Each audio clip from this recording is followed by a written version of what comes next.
Hello and good afternoon, everyone. Thank you so much for joining into today's presentation.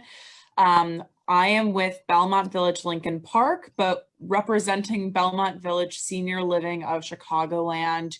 We have five different communities in the Chicagoland area: Lincoln Park, Oak Park, Buffalo Grove, Carroll Stream, and Glenview.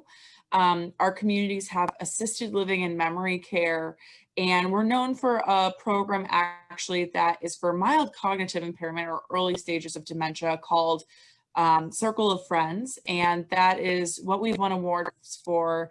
And actually our presenter today, Joyce Mahoney, oversees our memory care programming, and she's our regional vice president of memory care. She has more than 20 years of experience with specialties in therapeutic recreation, psychiatric rehabilitation, behavior management, and dementia training.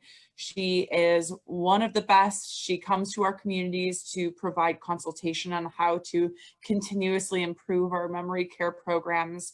And with no further ado, I'm going to pass it off to Joyce to talk about today's topic. So Joyce, take it away.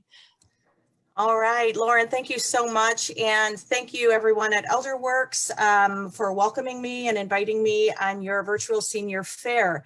What an honor it is to be here today with all of you. And thank you so much for your interest in learning more about senior care and also how to age successfully, whether you're living at home or whether you're living in communal living. So without further ado, I hope you enjoyed the topic for today. And I believe if you have any questions, I think we're keeping the questions till the end, but I'm more than happy to answer any questions that you may have. All right. So again, thank you everyone involved, and let's go ahead and begin. Thank you. All right. Okay, so our topic today is unlocking the secrets to successful aging and designing a life of fulfillment and well-being and enjoyment. Now, I have to say we chose this topic today, being in the industry for so many years.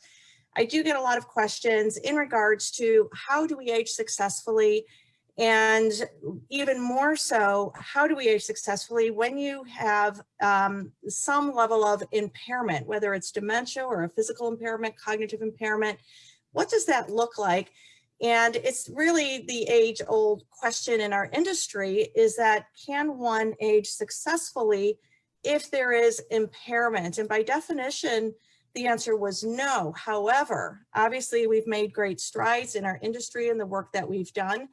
And if you ask anyone that question today, the answer is absolutely, without a doubt, yes, you can age successfully, even with disability.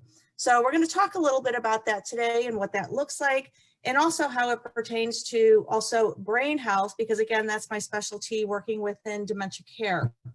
So let's go on. All right. So again, part of today's session, we'll be able to identify some core elements and lifestyle approaches to healthy aging.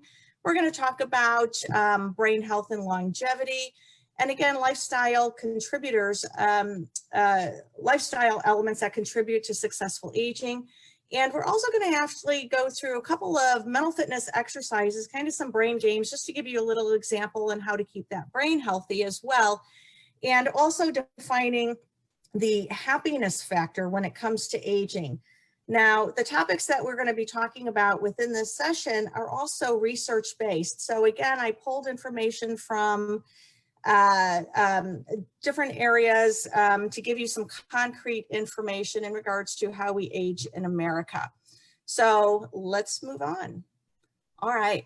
So when we take a look at aging in America, and when I start talking about this topic, I typically like to ask people how many at a show of hands. So even though I can't see you right now and this is all virtual, ask yourself some of these questions. How many of you would like to live to be a centenarian, to live to be 100? Now, typically when I do this live, you know, I get a lot of hands that raise because people want to live to be a healthy old age. But there are always hands that don't raise because they said, well, I only want to live to be much older, you know, 90, 95, or 100. if I can have my health, okay? And so of course, these are some of the things that we're gonna talk about today, and I couldn't agree more. So in America, more than 2/3 of our Americans want to live to be between the ages of 79 and 100, okay? Which again is a medium lifespan age, that's 90 years old. So again, how do we get to 90 years old, but get there in a healthy manner where we can continue enjoying our life, doing the things that make us happy, doing the things that we like to do with friends, with family, and what does that look like? So when we take a look at life expectancy in America, the life expectancy is basically approximately 78 to 79 years old, right within that range. And so again, taking a look at as we age, because from the day that we're born, we begin to age. And again, most of us that are on this call, if I ask you, what is your life like now as you're aging? Is it different now than it was 5 or 10 years ago, 15, 20 years ago? And the answers are going to be typically yes, because again, every year, every day, every month, we do age and things do change in regards to our cognitive abilities and also our physical abilities. But really the medium lifespan is around 78, 79 years old. But we Americans, we do wish to live much longer than that. Okay, so the slide that you're looking at right now, okay, so the one slide on your right side, 1900, we're going to take a look at how aging has changed over the years, over many years, okay? And as you look at this, now on the scale, males are to the left side, females are to the right. And then as you go up the pyramid, you're getting older as you go. So in regards to life expectancy, years ago in the past, as we age, we just don't start living as long as we are now, okay? So when you take a look at the other graph, the other grid, the other pyramid, the 21st century, you'll see that the pyramid is actually not in the shape of a pyramid, but it actually goes more vertical, which means that between all of these age spans, as we age in America, we are living much longer. Okay, and all the way at the top of the pyramid, you can see when we reach 80 or over, we are living much longer, males and females, compared to many years ago. Some of the reasons to that is because we just have more knowledge, more education, and more information readily available to us. And we're heeding that information and applying it to our lifestyles. So it's allowing us to live longer. Okay, now the other question that goes along with that, as I previously said, is that we don't want to just live longer, we want to live well, okay? So again, I want to live to be 80 plus or 90 or even a centenarian, as long as I can actually live well and enjoy my life and have some level of happiness and also some level of independence, okay? And even if we need some help as we get older, that's fine, that's great. But again, to really be able to still function at a level that we can still enjoy and prosper. Okay, now if you also look at this as well, if you look on the one for the 21st century, males are on the left, females are on the right. And as you can see, once we hit 80, once we start getting older, I'm sorry, gentlemen, if we have gentlemen on the call, but your female counterparts are still living much longer than our male counterparts. And the reason is that females, women to this day, still have the higher tendency to go seek help if they're not feeling well. Therefore, because they get the help, they actually do live longer. All right. Okay. Now, when we start talking about aging well, successful aging, you're going to hear me talking about that a lot through this session. For decades, we've been, psychologists have been researching and looking into what are the secrets for someone to age successfully. Someone has to be doing something in very specific, very in particular, in order to age well. Or the other question is it genetics or could it be a combination of both? Okay, typically it is a combination of both, but even if you have good genetics, good history, family history, it's still applying other elements into your life in addition to good genetics that are going to allow you to age successfully. So embracing a successful aging philosophy and lifestyle framework to maximize your best self. Now, I want to emphasize on this statement, to embrace a philosophy of a healthy lifestyle and having the willingness, the emotional and psychological willingness to want to age, but to age well, really is more of a positive attitude, is what we're talking about, toward life itself. Now, psychologists and psychiatrists have done a lot of research in this area, and they're saying your mindset, your frame of mind, and your own personal philosophy will indeed contribute to how you age, whether you're going to age well or not, or in some cases just better than maybe if you didn't, okay? It really comes to taking a look at some other elements such as happiness in lifestyle. Now, I know that might sound a little silly and sometimes even oversimplistic when I say we need to look at the happiness factor.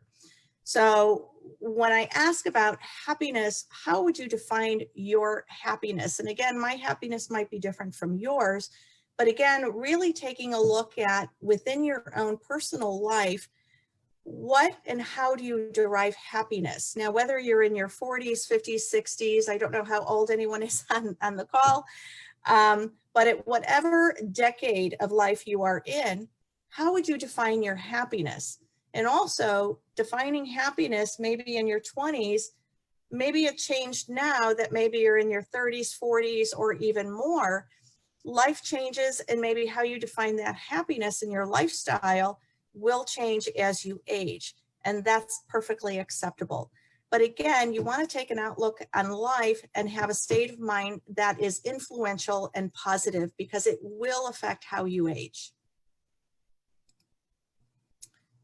Okay, now when we talk about aging, and again, for me, the older that I get, I'm getting closer to retirement age, but people will live 1/3 of their lives after retirement age, 1/3. So when you start thinking about that in life expectancy, 1/3 of your life is still a lot of living to do, okay? And by 2030, 20% of our population is going to be over the age of 65.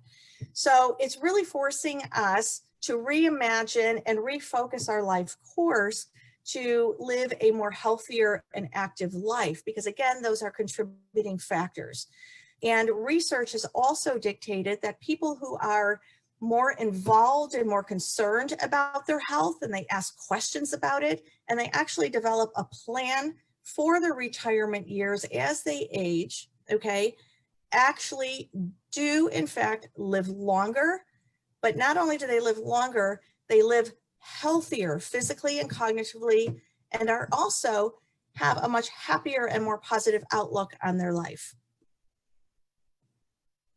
So it's something to think about, and how we perceive our lives and what we want to do with it. Okay, now let's break it down a little bit. So again, I know talking about happiness, we can always say, oh yes, sure, I'm happy. But again, scientists are telling us that to define the happiness and actually what we do and breaking it down makes the difference between just saying, oh yes, I enjoy my life, I'm happy, rather than, or versus then literally taking a more in-depth view of your life and actually discussing it and planning out your life and really defining how do you derive pleasure, purpose, and even pride and satisfaction in your life. And by really evaluating in greater depth these elements, it actually forces you to think, and it actually, believe it or not, forces you to really come up with more of a plan and really evaluate where your life is currently, where it was, where it is currently, and then also the direction it's going to take from here and forward, okay? So there are 3 strands of happiness that scientists are identifying. One is pleasure, okay?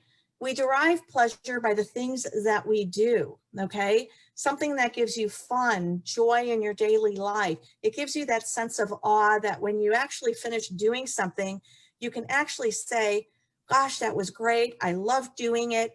And it leaves you kind of wanting more, okay? And it's that simple pleasure principle where you enjoy life and you enjoy the things that you do. And socializing, humans need other humans. So again, and I know during our pandemic, it's become a little much more difficult to socialize with people now that we have to wear masks and we're socially distanced. But the human to human connection and holding on to friendships and developing new friendships falls into this category. So even though we have to be socially distanced nowadays, we still have different means and different ways of connecting with people, again, virtually, just like we are today. But again, staying connected and making the effort to do that, okay? So again, it's planning out our days and our lives. Having purpose. So part of happiness is having a sense of purpose, having other people in your life, something more than yourself, someone to love, opportunities in your daily life. So when you get up in the morning, what is your plan for the day rather than, oh gosh, I don't know what I'm going to do today. And this is a very interesting area, you know, where you want to focus on having a sense of purpose and feeling needed, not only within yourself, but with others as well. Use your gifts, use your talents, your education, your expertise, whatever you're passionate about, apply that to your everyday life and also with other people. Now, the interesting piece of this is that this section here, having a sense of purpose, okay, and meaning in your life can add up to 7 years in your life expectancy. Now, 7 years, it sounds like an enormous number, but it is true. It goes back to how we view our life and being passionate about what we do and having a totally vested and in-depth interest in our own selves and how we age. The third strand of happiness is pride. This is where you have, again, a sense of feeling needed and feeling that you have a contribution to something more than yourself, something to give back, something to look forward to. So daily routines to increase satisfaction and a rewarding sense of accomplishment, avoiding negative comparisons of others. Again, we can compare ourselves till we're blue in the face of other people and their lives. But again, what their life is works for them and it doesn't always work for everybody else. So we don't want to compare to other people, but we want to look more internally and being satisfied with the decisions and the choices that we have made. And, you know, maybe even have a higher sense of involvement with others. Here's where you can give back, you know, whether it's a part-time job, it's volunteering, it's helping others in some way. It's having a sense that you have given more beyond your own self. Okay, so we touched base on this a little bit already. Okay, now your happiness, fast forward, again, like I said, whatever your age is, whatever decade you are in, where is your happiness lie? So fast forward 5, 10, 20 years from now, and how will you define successful aging? How do you define your own happiness? Okay. Has it changed from prior years, from 5 years ago, from 1 year ago? Okay. And what are some of the same things that still exist now that it did several years ago? Okay. So here's what you want to do. You want to actually take a piece of paper and pencil and just jot it down. Just don't mentally think about it. I want you to take a piece of paper, jot it down, and define where you are in regards to your happiness. Okay. How do you define successful aging? So when I age and I'm going to be whatever age I want to live to, what does that look like?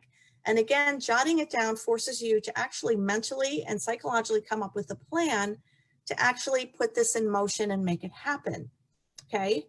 So again, at age 50, 60, 70, 80, 90, even 100, if you're become a centenarian, what does that look like for you? So you want to be prepared and have a projection of that definition for what that looks like in your life. Okay. And again, sometimes it could be, you know, again, just having a strong body, being physically healthy, being able to continue to walk, you know, run in some cases, you know, having a healthy brain, healthy body. And again, that will equate possibly to a higher level of independence for you. And it certainly would make me happy. I know that. Okay. Another area is focusing on some personal peace, for lack of a better term. finding time for yourself. And in our ever-changing world, and again, at this point, I'm probably not telling you anything you don't already know, but the emphasis here is really on taking action, looking at more personally, a personal in-depth view of your own self. And we do, as Americans, we have the tendency to shrug this off. So that's the emphasis that I'm trying to make here, okay? In an ever-changing world, and especially over these last challenging months with the pandemic, you know, we're all hurried, we're worried. There's a lot of stressors that have been added into our lives that we didn't plan on. But we want to put aside our limitations, any obstacles in our lives, okay? We know that certain chronic conditions may be common among some of us, and physical changes should not be an obstacle for successful aging. We have the opportunity to change our lives and take action, okay? Now, some people say, well, oh gosh, I'm too old. Nope, it's too late to make changes. It's not going to make that much of a difference. Again, I beg to differ, and the research tells us that any change that you make, whether you are in your 20s or whether you are in your 80s, 90s, it's never too late to make a change, and you will reap the benefits both physically and cognitively, and it will affect how you age, how you live, how you feel. It will affect your outlook on life, and any little changes will make a difference in your physical being, okay? Staying connected to the environment, a stimulating environment. Again, stay away from being that couch potato. I know these months we've also been binging on some TV shows and maybe movies here and there. But again, it's so critical. The research is telling us that we need to stay stimulated both cognitively and physically, and staying connected with the people around us and whatever that looks like nowadays, okay? And also looking forward, you know, we can also look back and kind of reflect and say, oh, would have, could have, should have. But again, it's more about looking forward and creating that plan and focusing on what can still be done, okay? So again, taking a look at that overall view of what does our life look like? What changes do we need to have? What changes do we need to make, okay? And having a positive outlook. Now, I do want to say one thing about having positivity and surrounding yourself with the right people. Now, we do want to surround ourselves with positive-minded and like-minded people. That's always going to help you stay to your plan and age much better. Versus if we have the tendency to be around people who are not like-minded and who are less positive, or maybe the glass is kind of half empty kind of people, the research also tells us that you want to limit your time with those individuals, not that you have to stay away from them, but you do want to focus on more of the positive end, because that will affect you psychologically and emotionally, and will actually help deter you from actually aging as well as you could if you're surrounded by too much negativity and stressors. All right. Okay, now this slide here, this actually comes from a book called The Blue Zones of Happiness by Dan Buettner, and he was sponsored by National Geographic to do research on aging and longevity. And so these are some of the best practices from this book, and he calls it the Longevity and Power 9 Elements. So when we talk about lifestyle elements, and specifically what do we need to do to age well, okay, at any age, at any decade of life, this is it. This is your list. So if you can take a snapshot of this screen, go ahead and do it, okay? So number one, we need to move naturally, okay? Instead of getting in the car, instead of taking Uber, instead of someone taking us somewhere, start moving your body naturally. Go for a walk, ride a bike, do things like that, okay? And it may not always be so convenient, but again, leave the car at home, and if you have stores that are nearby, walk to them, okay? If there's a restaurant that's right down your block, depending on where you live, walk there instead of driving there. So you want to take activities and do things in your life that make you move without thinking about it as well. Okay, you don't have to run the Boston Marathon. You don't have to do that, run miles a day or go to the gym for hours a day either. It's just about getting your body up and moving in more natural ways, such as going in the backyard, do gardening, flowering, vegetables, walk the dog. It's just natural movement. And those simple little adjustments in your life will make a big difference. Finding your purpose and knowing your sense of purpose is worth up to 7 years of extra life expectancy. And we touched base on this already. If I asked anyone in this call to raise your hand, I can't see you, but if I asked you to raise your hand and say, would you want to add 7 years onto your life? I would bet many of you are raising your hands. I know I am. Okay. But again, it's having a sense of purpose, having something to look forward to in each and every day, and really planning that out. I admit there's days where I wake up and it's like, oh gosh, what am I going to do today? That's okay. That's typical. That's normal. But for overall, you want to make sure that you have something to look forward to in your life. So plan that out. Find your purpose. Okay. The other thing is that we want to downshift a little bit. We want to decrease the stress in our lives. Okay. How do we do that? Now, this is the one that I'm still trying to master myself.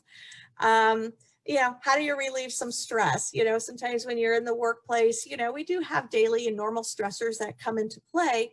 But again, we also, at the end of the day, we have to figure out a way to kind of de-stress and kind of come down from our day. And whatever that looks like for you, that could be very personal. Sometimes it's praying, it's meditation. Sometimes it's enjoying the company of your pet, your cat, your dog. Maybe it's children, grandchildren. And sometimes it's as simple as treating yourself, maybe having that little glass of wine or taking a nap when you're tired. So we need to treat ourselves well. And if we do that, then our bodies and our minds are going to reap the benefits. Okay. The 80% rule. Now, this is an interesting one too. Now, as Americans, we typically overall don't follow this one. We do enjoy our foods. We know what gives us pleasure. But the 80% rule, okay, the researchers are saying that we only should eat and drink until we're 80% full, okay? If we do that, then we're not overeating. We're not taking in additional caloric content that isn't necessary. But again, if you eat till you're 80% full, your body will send signals to your brain saying you are full, but we have the tendency to overeat and consume more than what our body needs. So again, the rule is 80%, okay? The plant slant, I love this term. It is true that you are what you eat. So, eating the right types of foods, more beans, legumes, vegetables. Centenarians eat what they grow in their garden, okay? So there's different areas that the blue zones that Dan Buettner and National Geographic have identified. There's certain areas in the world that are identified as blue zones. And these blue zones are areas where people live longer and there are higher rates of centenarians living in these areas. And one of the things that they do is they eat from the land. They eat natural foods. So it's typically foods that come from the ground, a bush, a tree, or a vine, foods that are in their natural state and not altered. So the rule to follow in this one is basically if it comes from a plant, if it's derived from a plant, from a garden, from the earth, then eat as much as you want. But if it's made in a plant, such as an industrial plant, don't eat it. Do not eat it. That means it's man-made and it has been altered. Okay. Meat in moderation, eating small amounts of meat, mainly pork, about 5 times a month. Okay. Typically it says 5 times a month, maybe eating meat only once a week. But again, everything that we consume should be more of the natural plant-based foods. Okay. Having a sense of spiritual belonging, no matter your denomination, if you have a denomination or if you don't, finding your own level of spirituality is very important. So something that could be faith-based, it could be meditation, but this is an area that is very, very personalized. So this is something for you to delve into. but finding some level of spirituality, meditation, or if it's a specific denomination, that's entirely up to you. But this is the area that could actually add 4 to 14 years of life expectancy. So it's been researched and documented that people who do have higher levels of spirituality incorporated into their life live many more healthy and prosperous years and added to their life expectancy. It's incredible, incredible. Okay. Loved ones first, keep family close. Okay. Helping to care for children gives motivation to keep on living. Okay. Again, being surrounded by people that you love, people that you care about. This is obvious. You know, special friends, whoever that might be. Keep the people that you love, the ones that love you, keep them as close as you can. Okay. Also, the right tribe. Okay. The right tribe. I love this term as well. Join social circles that support healthy behaviors. Okay. Again, we mentioned this a little bit earlier. It's about surrounding yourself with the right people, meaning tribe, with your right friends. But these are positive-minded friends and like-minded friends. Okay. These are the people that are going to support you in your life and whatever it is that you want to do. They're going to have fun with you and they're going to be part of that happiness factor. They're going to contribute to that. So surrounding yourself with the right tribe. Okay.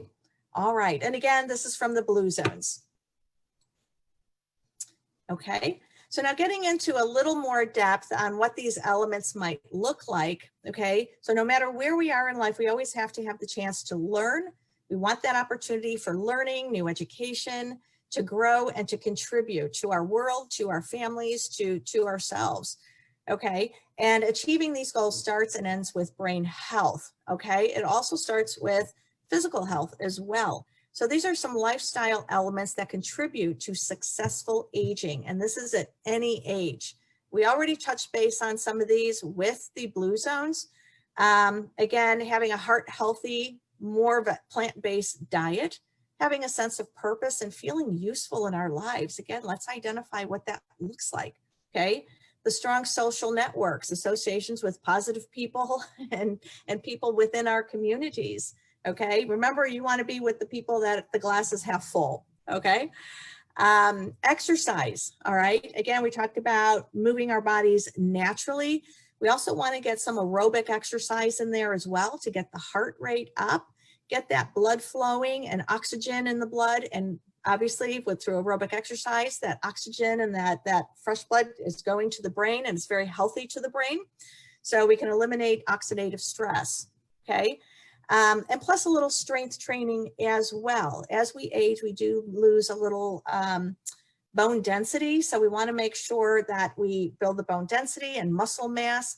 And so we should actually exercise a minimum of 5 times a week. It's no longer the 3 times, it's 5 times a week. And optimally, it's every day, some movement and some exercise. Mental workouts, brain health. We need to exercise our brain as much as we need to exercise our bodies. So we need to stimulate our brains, okay? Depending on what that looks like. Opportunities for learning, reading, doing fun brain games. It doesn't have to be complex.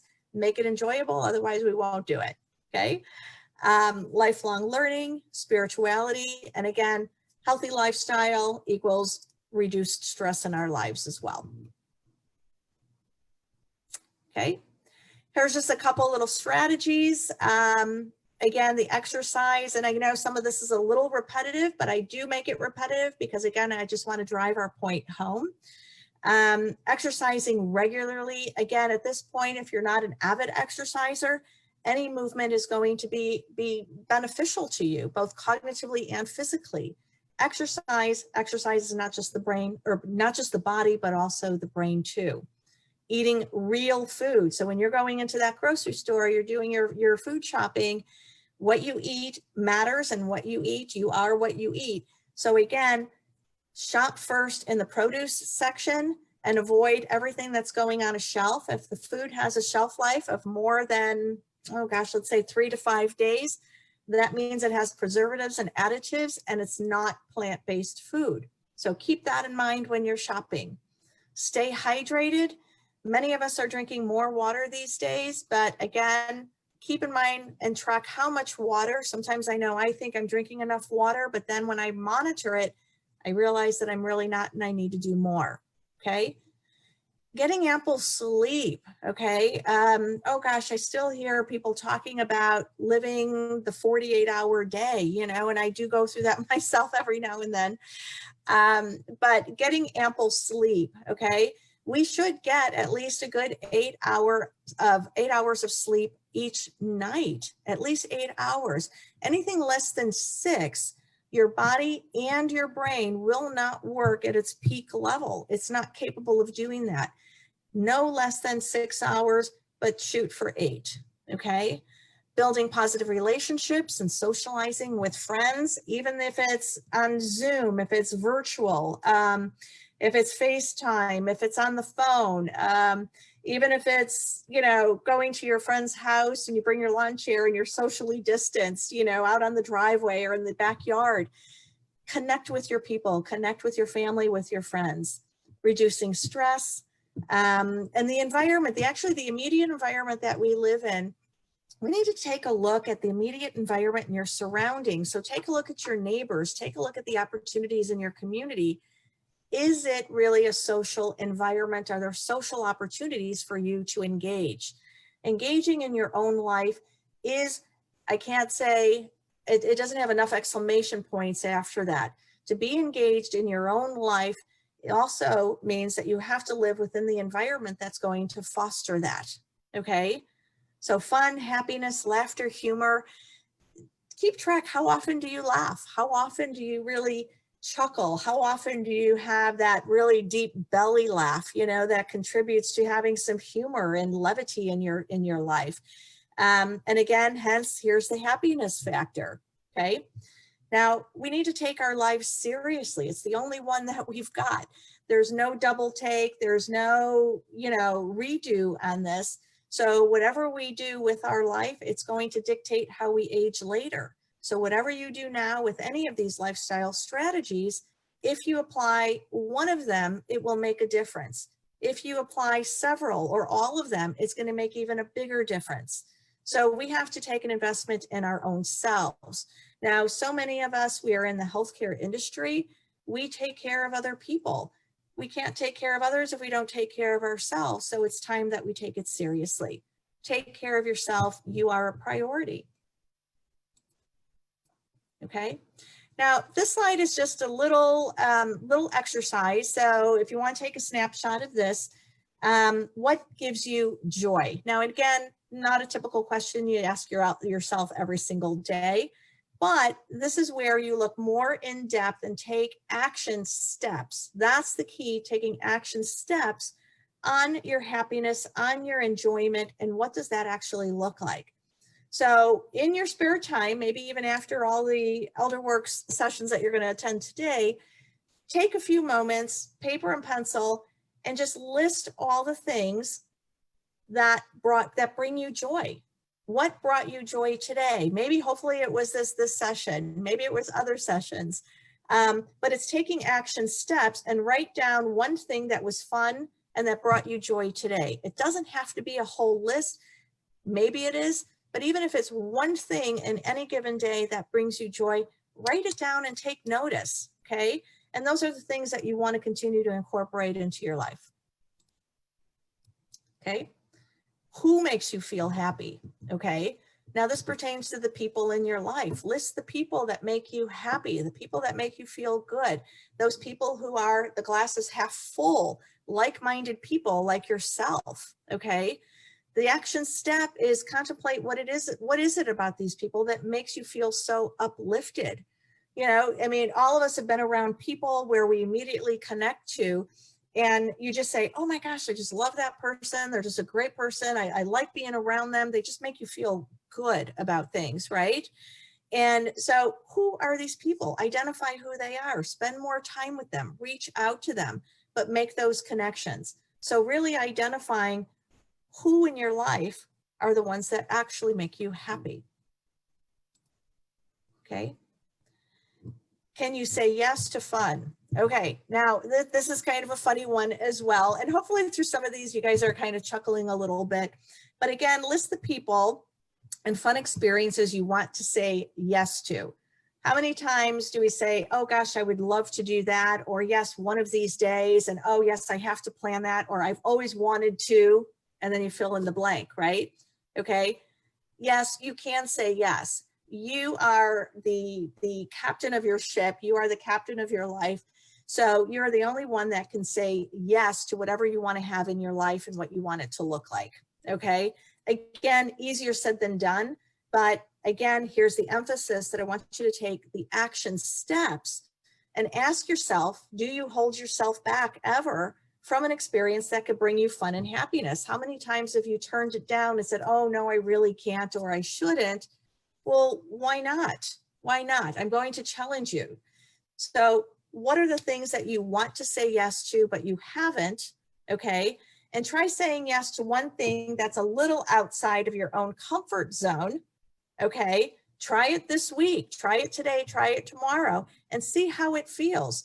Just try saying yes once in a while. And it's okay to enjoy yourself, to have fun, and to put yourself out there. And yes, maybe it's something that you've never done before. One of the action steps that I had taken, and I think my children looked at me a little oddly when I brought this up, they said I wanted to go whitewater rafting. And they looked at me and they said, what? You want to do what? And I said, yes. I said, yes. I said, I want to do whitewater rafting. And I took all the kids and we all went together and rented a cabin. Well, we had the best time. It was so much fun. And was that out of the comfort zone? It was, but I wanted to do it and I did. And we still talk about it to this day. Joyce, we have about 5 more minutes left. Okay, perfect. Okay, thank you. Okay, we don't stop playing because we grow old. We grow old because we stop playing. Okay, okay. So again, how does the brain also fit into this? With a better brain comes a better life. So we want to exercise the brain in a manner that, in a way that it performs to its optimum capacity. Okay, all right. So we talked about exercise and we go to the gym or you go for a walk, but how do you exercise your brain? So you need to do a series of brain exercises that are designed to keep your brain alert, okay? So you want to do things that are a mental stretch, that are challenging to the brain, but they're also new and novel as well. So if you keep doing the same old thing, it's not going to make a difference. You need to change it up. So here's some examples of just some brain games that you can do. So if you timed yourself and gave yourself 1 minute to list popular song titles that contains a person's name. Now, you're probably thinking, what on earth is this going to do? Again, it's just a little more abstract thinking. It's fun. It's enjoyable. You can do it by yourself, or you can do it even with your family, with the grandkids, with your children, with your friends. And it's just fun. Okay. So this is just one little brain game that you can try. And then here's some of the answers we came up with. Okay. Another one is, again, it's kind of coming up with word lists. So okay, I like the word game thing, as you can see my little trend here. How many words or phrases containing the word home? For example, home sweet home, okay? And then here's a list of some possible answers. So you need to find a way to stimulate your brain. Some people like the crossword puzzles and the Sudoku, some like the word games like this. But make sure that it's challenging and stimulating to the brain, that it makes you think and focus. All right, here's another one. In 1 minute, list all the animals in the animal kingdom, including birds, beasts, one-cell creatures whose names begin with B. Okay, so we narrow it down. In order for something to be mentally stimulating and mentally stimulating to the brain, so it's brain health, it has to be challenging and thought-provoking. It has to make you think. Okay. And another one is list the 12 months in alphabetical order in 1 minute. In 1 minute. You can recite them, you can write them down. Okay. So those are just some examples. On this sheet, on this, I think this might be my last slide, 10 habits of highly effective brains. Again, we talked about use it or lose it. You need to keep the brain active, and the brain thrives on learning. The brain also and the body also thrives on healthy nutrition, physical exercise, having a positive mindset, thrives on lifelong learning, lifelong experiences, new experiences. Again, saying yes to those fun things and those things that you've never done before. Aim high, reach for the stars, whatever that looks like for you, keep doing it. Explore, travel, have new life experiences, okay? And then surround yourself with positive and stimulating friendships, families, making new friendships, putting yourself out and connecting with new people. And of course, laugh often and enjoy your life, okay? Thank you so much, everyone. When it comes to successful aging, it's 1/3 genetic and 2/3 lifestyle. So you are the leader and the captain of your ship, of your body, of your brain. So say yes to the happiness and some of the joyful endeavors that I know you're going to partake in. Thank you so much. Thank you, Joyce. That was great. Do we have any questions? I have not received any questions in the chat feature. We just got an excellent comment, so thank you so much for that comment. If anyone else has a question, would love for you to type it now. And thank you so much, Joyce, for all of this wonderful information and successful tips for aging. So Okay. I've got no questions. Thank you for having me. I think we're in a good spot. All right. Thanks again. Thank you. We are going to resume